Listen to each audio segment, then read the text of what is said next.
할렐루야. 이 복된 날, 복된 아침에 예배하는 사랑하는 모든 성도들에게 하나님의 놀라운 은혜와 축복이 함께 하시기를 예수 이름으로 축원합니다. 예수 이름으로 축원합니다. 하나님께 박수로 영광. 그러리 할렐루야. 여러분, 우리가 말한 대로 되는 것이고 선포한 대로 되는 것입니다. 믿습니까 여러분? 그래서 우리는 보는 바를 말하는 것이 아니라 믿는 바를 말하는 것이요, 바라는 바를 말하는 것입니다. 보이는 것은 이제 믿음이 우리에게 나타나는 실상이라고 그렇게 말했는데, 우리가 한번 좋습니다 하고 선포하는 순간에 우리 환경이 어떻든지 간에 좋은 환경으로 장차 놀라운 그런 일들이 우리에게 다가올 줄로 믿습니다. 사랑하는 여러분, 어떻습니까? 믿음대로 될지어다. 하나님께 박수 영광. 그러리 할렐루야. 우리 옆 사람에게 마음이 참 따뜻하게 보이세요. 인사, 미소 지으시면서 할렐루야. 예수님 겨울에 오신다면 온 세상 차가울 때 마음 따뜻한 사람 찾겠네. 수일로 기도로 주를 찬양하세. 겨울에 오시는 주님. 여러분, 마음 따뜻한 사람을 우리 주님이 찾으시는데, 여러분 그렇게 발견되기를 주의 이름으로 축원합니다. 아멘. 다시 한번, 미소가 어찌 그리 따뜻한지 모르겠습니다. 다시 한번 얼굴 보면서 인사하시겠습니다. 아멘. 여러분, 지금 우리 민족은 홍해를 가르는 기적이 필요합니다. 지금 우리의 가정은 홍해를 가르는 기적이 필요하다 이 말입니다. 가장 막막한 순간, 가장 답답한 순간에 나타난 이적은 가장 위대한 이적이 되는 것입니다. 가장 위대한 기적이 되는 거예요. 아멘이시죠? 그래서 우리는 문제를 바라보는 게 아니라 하나님의 일하시는 손을 바라봐야 되는 것이죠. 오늘 이 본문의 말씀은 우리에게 무엇을 교훈하는 것일까요? 저는 오늘 우리도 홍해 앞에 설 때가 있다, 이런 제목으로 말씀을 전하겠습니다. 다시 한번 따라서, 우리도 홍해 앞에 설 때가 있다. 앞으로 한 발짝도 나갈 수가 없고 뒤로도 한 발짝 또 물러설 수 없는 그런 환경과 처지가 오늘 우리의 생애 가운데도 나타나다 이 말입니다. 그때 우리는 어떻게 행동해야 될까요? 또 하나님은 왜 그렇게 인도하실까요? 왜 하나님은 홍해 앞으로 이스라엘 백성들을 이끄셨을까요? 분명한 것은 길이 아니라 내가 곧 길이다라고 하는 것을 하나님이 가르쳐주고 싶었던 거예요. 다시 한번 따라서, 길이 아니라 내가 곧 길이다, 이것을 가르쳐 주시려고. 아멘이시죠? 우리가 보는 그 길이 다 길이 아니라 이 말입니다. 우리가 알고 있는 그 길이 다 길이 아니라 이 말이야. 하나님은 I am the way, 내가 길이라는 거야.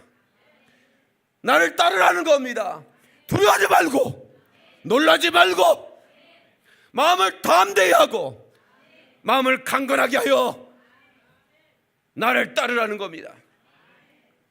그러면 우리의 삶 가운데 기적의 연속적인 역사를 보게 될 줄로 믿습니다. 믿는 분만 박수로 영광. 그러리 할렐루야. 앞길을 만나는 장애물을 만날 때, 여러분 이스라엘 백성이 가나안을 전보고 나갈 때까지 얼마나 많은 장애물을 만납니까? 그러면 그때마다 좌절해야 됩니까?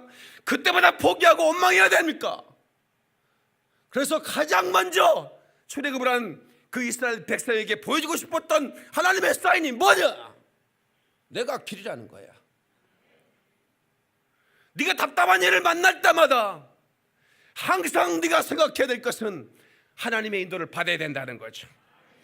길이 없다고 좌절하지 말라는 겁니다. 길이 없다고 낙심하지 말라는 겁니다. 내가 곧 길이라는 겁니다. 아멘이시죠? 여러분 앞에 선 여러분의 담임 목사인 코플슨 목사가 초긍정 마인드입니다. 아마 제 주변에 저와 같이 대화하고 저랑 같이 사는 그리스 김까지도 내가 부정적인 얘기를 한 걸 본 적이 없을 겁니다. 나는 하나님 말씀 믿기 때문에 어떤 환경 속에서도 내 입술은 내가 하나님 앞에 범죄치 않으리라. 내가 절대로 내 입술로 범죄치 않으리라. 그렇게 살아가고 있습니다. 저를 따르는 사랑하는 우리 성도들에게 여러분, 담임 목사가 여러분을 사랑하는 마음으로 부탁건대, 어떤 황해 같던 사건 앞에 섰을 때에도 원망하지 마십시오. 다시 여기에도 하나님의 뜻이 있다. 아멘. 여기에도, 더 크게 여기에도 하나님의 뜻이 있다. 아멘.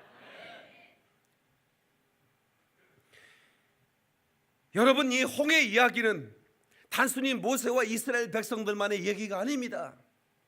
This is not his story. This is my story. 이것은 곧 나의 이야기인 거야. 단순한 역사가 아니야. 이건 여러분과 나의 이야기인 거야.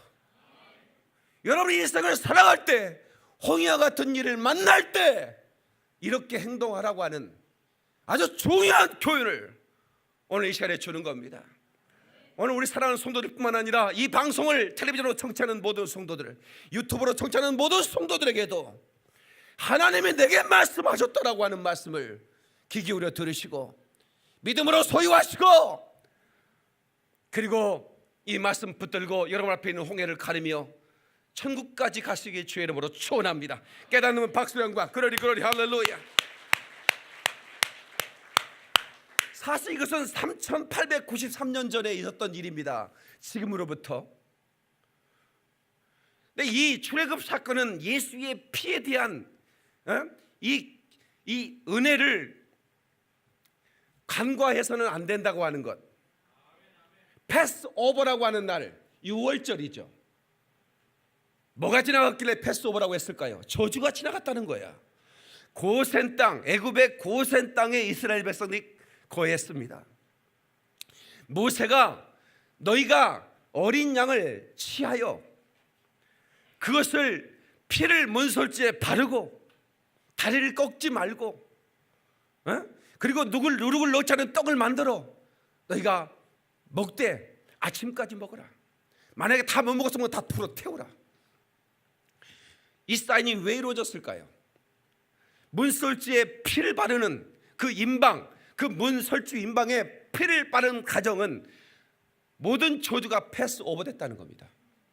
그때 하나님과 천사들과 함께 그 저주를 쏟아부었는데 애굽 백성의 그 아비봇을 우리나라의 그 태양력으로 한 3월 정도 되는 첫 달로 말해요. 이스라엘 백성들은 14일에 그렇게 하나님 명령, 모세를 통해 명령하셨고, 그것을 순종하지 않는 자는 그 이스라엘 백성이라도 여지없이 저주가 들어가는 거야.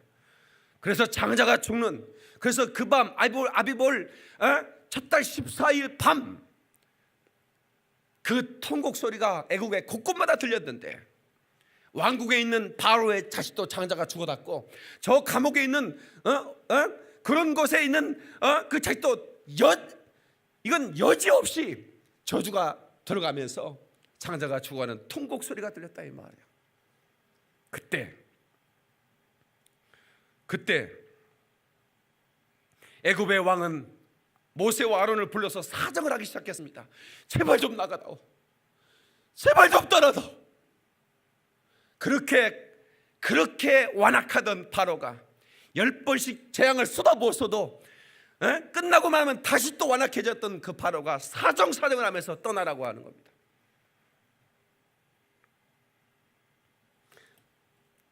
빨리 너희와 너희 백성은 이곳을 떠나 여호와 하나님께 예배를 드려라. 너희가 바랐던 것처럼 가축들도 다 데리고 떠나라. 과거에는 바로가 그랬어요. 너희들만 떠나. 가축이고 뭐가 하나도 안 돼. 너희가 바라던, 너희가 왜 가냐? 하나님께 예배하기 위해서 간다네. 그러면 예배할 모든 가축을 다 가지고 가라 이거야. 별로 아멘이 없네. 어떻게 여러분 별로 관계가 없다 그 말이지?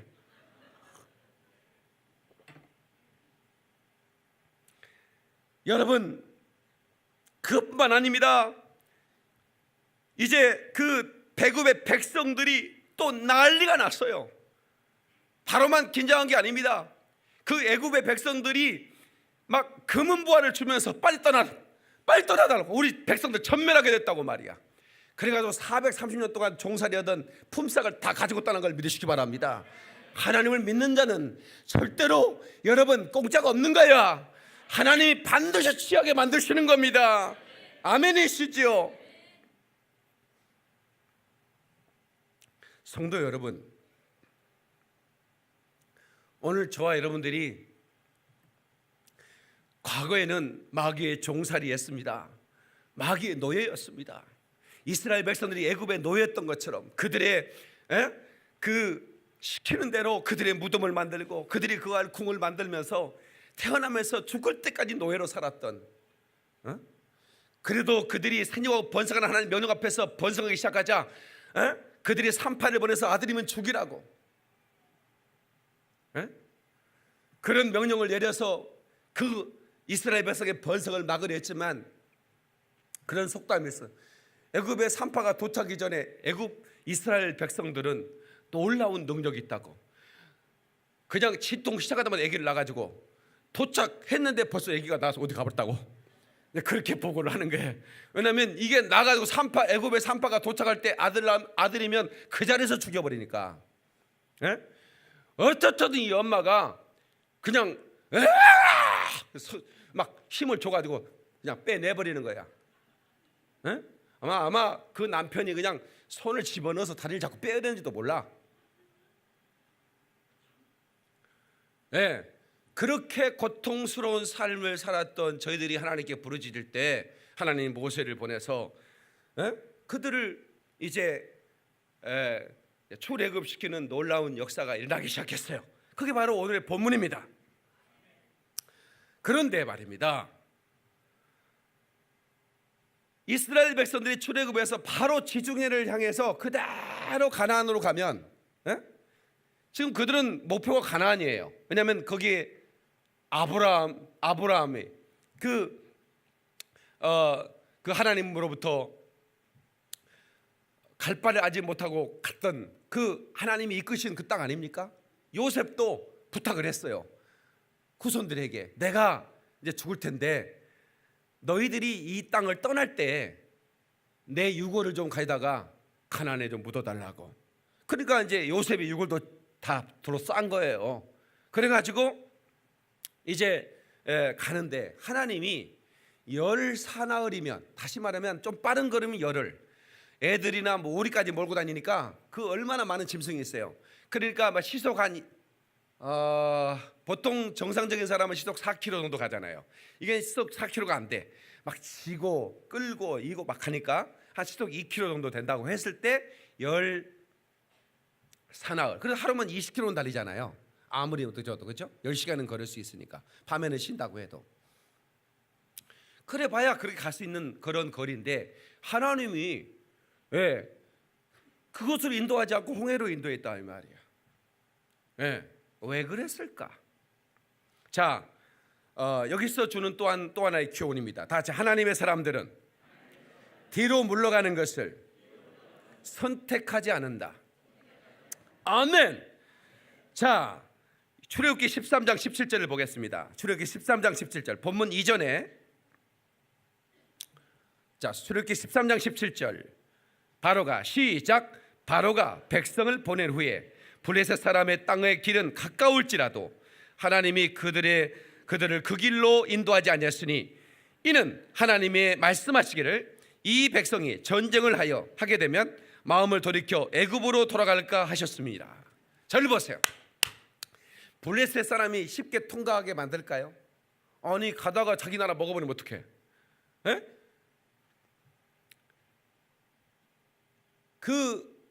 애굽으로 야곱이 그 요셉이 총리가 됐다고 했을 때 들어갈 때 인원이 한 60명 정도 됐어요. 그 60명이 400년 만에 최소 한 300만 명이 돼버린 거예요. 장정만 60만 명이었으니까 요즘은 그렇게 많이 안 나지만 옛날에는 참 많이 났어요. 우리 집도 6남매인데 약 5를 곱하면 5, 6, 30. 그러니까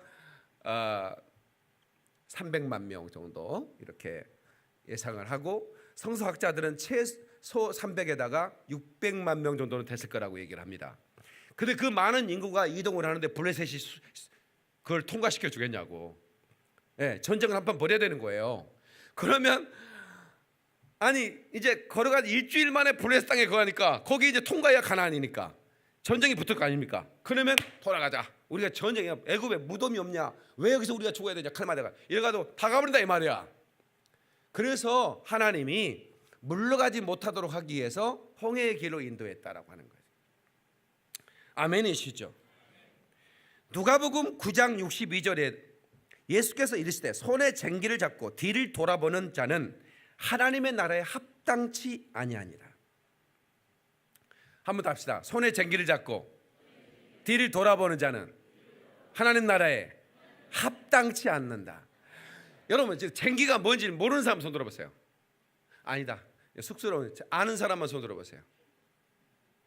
그러니까 봐봐, 모르는 사람이 있다는 얘기야. 쟁기는 뭐냐면 소를 앞세우고 소의 멍에를 메우고 이게 흙을 이렇게 뒤집어야 곡식을 심어. 그 땅 단단한 땅에다가 어떻게 곡식을 심겠습니까? 그렇다고 삽으로 한 삽 한 삽 팔라니 이게 하루 종일 걸리고, 그러니 쟁기가 아주 유효합니다. 그래서 이렇게 그 땅을 파는 그걸 해서 소가 앞으로 끌면 그거를 땅을 파면 땅이 이렇게 뒤집어지죠. 그걸 쟁기라고 그럽니다. 우리 아버지가 쟁기를 하면 얼마나 반듯하게 쟁기를 이렇게 갈아서 온 밭이 그냥 어떻게 그렇게 마치 사진을 찍으면 예술 작품 같아요. 쟁기를 이렇게 쭉 왕복하면서 갈아놓은 거 보면, 그냥 내가 신기해서 아버지 나도 쟁기 한번 줘보세요. 나도 농사꾼 아들인데 명석이 쟁기 한번 해봐야죠. 그럼 아버지가 줄까 안 줄까? 줘요. 그럼 이제 해봐라. 그럼 내가 이제 이리야 자자자자자자자 하면서 이제 이거를 쟁기를 하는데, 내가 이제 한 두 바퀴 왔다 갔다 하면요 이게 삐뚤빠뚤 난리도 아니야. 삐뚤빠뚤이 뭔 줄 알아? 이게 예술 작품이 이 지렁이가 지 마음대로 기어가는 거야. 왜 아버지가 한 것과 내가 한 걸 다르냐 했더니, 이놈아 농사꾼 아들은 이걸 알아야 된다. 아버지가 그냥 하는 것 같아도 쟁기를 갈 때는 저쪽 소나무 보이지? 그 소나무를 딱 목표로 세우면 그쪽만 가지고 계속 손을 모으고 가는 거야. 너는 자식아 자꾸 흙만 보고 뒤로 보고 막 그러니 그거 되겠냐 이놈아? 그 말이 맞아 틀려. 그래서 예수님이 세상에 어떻게 2000년 전에도 이게 쟁기라는 게 있었다는 거죠. 그러니까 소를 이렇게 이용해서 그 농사법이 있었다는 거예요. 근데 뒤를 돌아보는 것은 하나님의 나라에 합당. 이게 말하면 그게 쟁기를 간다는 것은 영적인 일을 하는 거죠. 영적인 일을 하는 사람들이 뭐가 힘들다고 뒤를 돌아보거나 그것을 중단하거나 그것은 하나님의 나라에 합당치 않다. 다 같이 못 먹어도 고다. 뭐 그런 얘기 있어요. 가는 거야. 아멘. 자, 주먹을 쥐고 다 같이 가는 거다. 박수 박수 박수. 글로리 글로리 할렐루야. 그러니까 예수님이 십자가를 지고 십자가를 내팽개친 게 아니라 골고다 언덕을 향해 가는 거예요. 한 발자국 두 발자국 고개마루 빗방울로, 여러분 그 칼보리 고개 언덕을 걸어가는 거예요.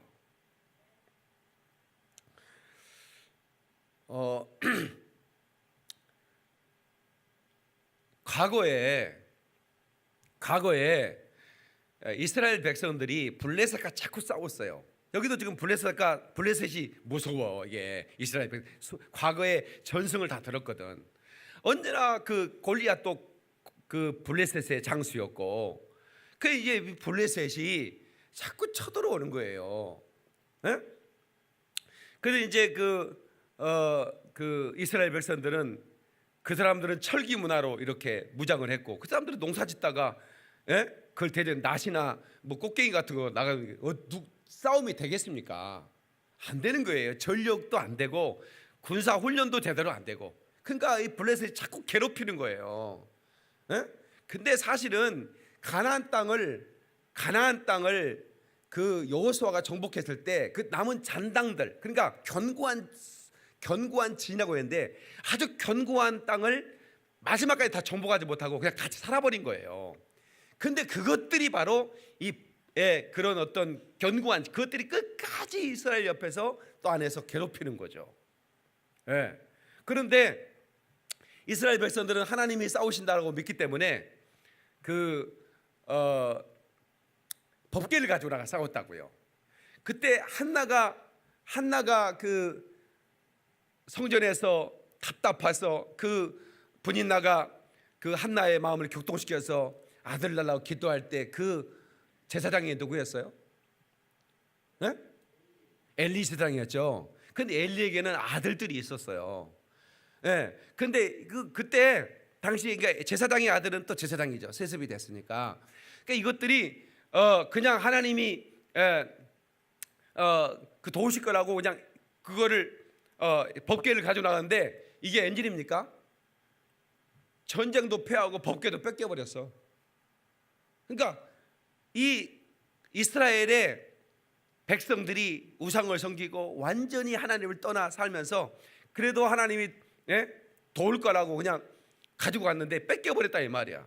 그랬더니 어떤 일이 벌어졌냐면, 그러니까 이제 그 이스라엘 백성들이 섬기는 하나님이 그 법궤 가운데 일하신다라고 믿기 때문에 그걸 어떻게 불태우지 못하고, 그것도 태웠다는 또 큰일 날 수도 있으니까 그냥 그들이 섬기던 다곤 신이라고 하는 그 신상을 만드는 창고에다가 그냥 방치해 놓은 거예요, 하나님의 법궤를. 근데 이게 웬일입니까?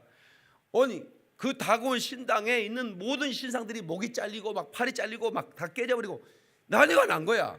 그러니까 이제 이 블레셋 사람들이 이제 경론이 벌어졌어요. 하나는 이것은 우연이다, 그냥 우연인 것이다. 또 한편은 아니다, 이거는 이스라엘 하나님이 노하신 거다. 이거 법궤를 가지고 있다가는 우리가 다 망한다. 이거는 경고니까 빨리 보내야 된다. 아니다, 우연이다, 보낼 수 없다.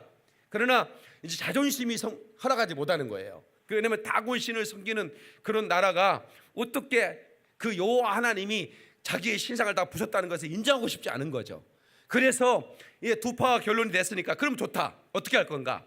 그러면 이 법궤를 이스라엘에 돌려보냈는데 그 베세메스 언덕 국경 있죠. 그 언덕에 올라가는 길입니다. 거기에 새로운 마차에다가 소 2필, 그것도 새끼 난 암소 2마리, 새끼가 나서 엄매 하고 부르는 그 암소 2마리에 매어서 법궤를 싣고 그 언덕길로 가게 하는 거예요.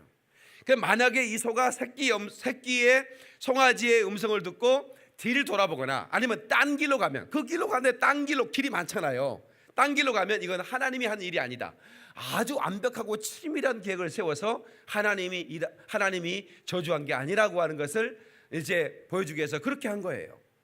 그런데 말입니다, 이제 소를 이렇게 싣고 소가 법궤를 싣고 수레가 싣고 베세메스로 언덕으로 올라가는데 사람들은 곧 돌아볼 거예요. 뒤에 새끼 소를 바로 놔두고 매 이게 애절하게 우는데, 저는요 이 사실을 너무 잘 아는 게, 제가 우리 아버지가 소를 메고 구름알 긁고 밭에 가실 때 송아지를 지키는 건 나예요. 애양간 나올 때 내가 못 나오게 송아지를 막아요. 어떻게든 따라나오려고 하거든. 막아요 내가. 아버지가 나한테 막으라고 그러거든요. 그러면 이제 소를 딱 나가자마자 내가 막아. 그러면 송아지가 막 내 가래장로 끼어나가려고 막 그래. 절대로 못 나가고 문을 딱 닫아서 그 솔가지 나무를 딱 끊어서 이렇게 딱 끼워가지고 시건장치를 해서, 그러면 막 송아지가 그러면 막 여기 우리 아버지가 끌고 가는 구름막 수레를 차곤 암소가 무 하면서 안 가요, 안 가. 계속 뒤를 돌아보고 막 아버지가 막 때려도 안 가는 거야. 이거는 누가 아냐면 농사짓는 모든 사람이 다 아는 사실이야. 그런데 놀라운 것은 이 한 필도 아니고 2필이 2필 다 송아지를 바로 난 그 암소라 이 말이에요.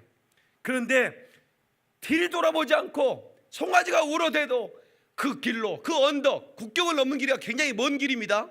곁길로 세지도 않아. 똑바로 가는 거야. 똑바로 가는 거야. 그게 바로 베세메스처럼 갈보리 언덕으로 걸어가는 그 예수님의 모습이요. 아멘.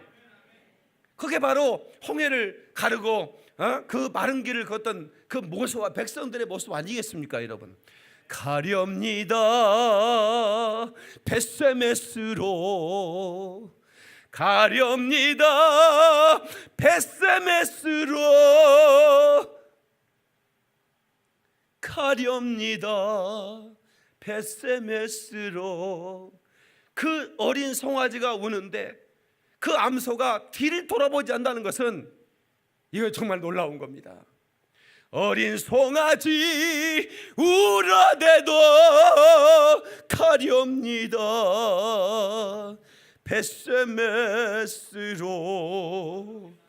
오 내 주여, 오 내 주여, 내게 능력을 주옵소서. 주님 주신 가야 할 길, 이 길만은 가야 할 길. 아멘 좀 하십시다. 하나님께 박수로 영광. 그러리 그러리 할렐루야. 뒤로 물러가면 내가 너를 기뻐하지 않으리라. 여러분, 하나님께 충성하던 사람들이 충성을 벗어버리고 싶어서 내가 가지고 있는 이 사명의 짐이 무거워서 벗어버리고 싶은 분들이 많이 있습니다. 그러나 여러분, 제가 여러분을 하나님을 사랑하는 마음으로, 그리고 여러분을 사랑하는 마음으로 권면합니다.